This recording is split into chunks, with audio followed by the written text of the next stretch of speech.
Bonjour à tous, c'est l'heure de notre quintet flash ce mercredi. On prend la direction de l'hippodrome de Cagnes-sur-Mer à l'occasion du prix de Picardie. On va évoluer sur 4000 mètres. Ce seront des haies qui seront au programme, des compétiteurs qui sont pour la plupart rompus à ce type de tournoi, confirmés sur la piste cannoise. On va toutefois donner l'avantage à ceux qui viennent de s'y illustrer.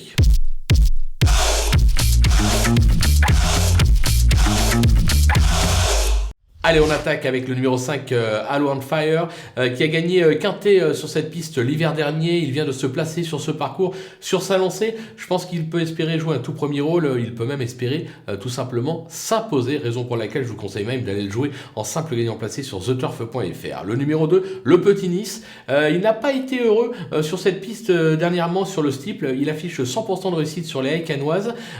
Franchement, le dernier coup, je l'ai pris en note. J'ai la sensation qu'il peut faire aussi grosse impression.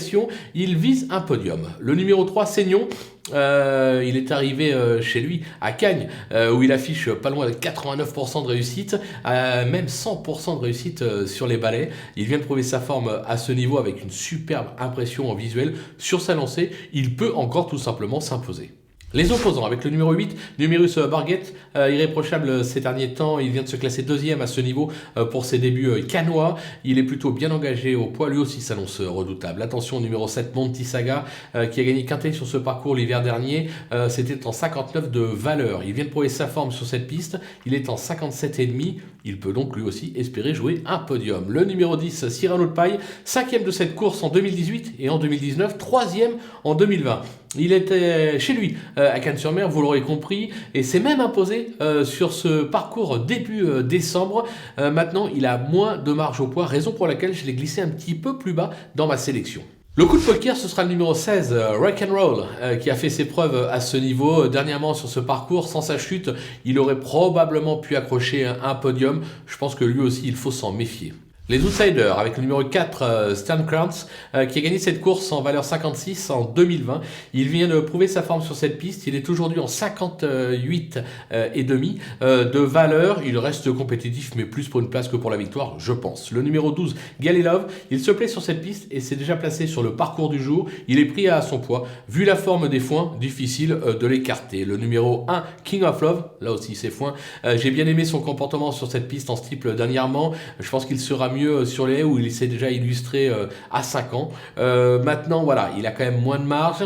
Je le préfère nettement à Auteuil où il sait finir ses courses. À Cagnes, ça va un peu plus vite. Je pense que pour moi, c'est une 4-5e place. Mieux, ça va être compliqué. Le numéro 14, Picnic, transformé ces derniers mois. Il enchaîne les bonnes perfs avec notamment un récent succès sur ce parcours. Maintenant, avec 3 kilos de pénalité, il faut voir, raison pour laquelle je l'ai mis un petit peu plus bas. Et le numéro 15, Capivari, qui est confirmé sur ce parcours. Déjà 3 victoires et 7 accessibles pour 13 tentatives. Il a surtout brillé à réclamer ces derniers temps. Ce qui me fait dire que peut-être le cheval est un petit peu moins performant. Raison pour laquelle je le garde, mais vraiment en fin de sélection.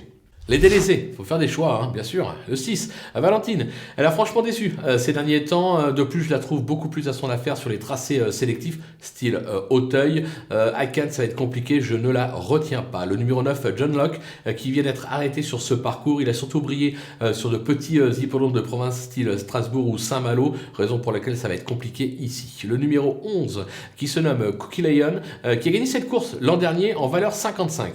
Elle ne m'a pas franchement convaincu depuis et vient même d'être arrêtée sur le parcours du jour, raison pour laquelle je me dis il faut d'abord qu'elle rassure, donc prise de risque, je l'élimine. Et enfin le numéro 13, Mike Doherty, excepté à Clairefontaine, il n'a jamais vraiment brillé sur les tracés français. C'est un cheval qui a connu son heure de gloire entre guillemets sur les hippodromes d'outre-Manche. En France c'est compliqué, surtout à 11 ans. À ce niveau, moi personnellement je n'y crois pas du tout. Voilà, on a fait le tour de cette belle épreuve. On va se quitter avec ma sélection, mes conseils de jeu, en vous rappelant qu'avec le petit code promo FlashTurf qui défile en bas de l'écran, vous pouvez ouvrir un compte sur theturf.fr et bénéficier jusqu'à 250 € de bonus de bienvenue, ce qui est plutôt sympathique. Quoi qu'il en soit, maintenant, c'est à vous de jouer.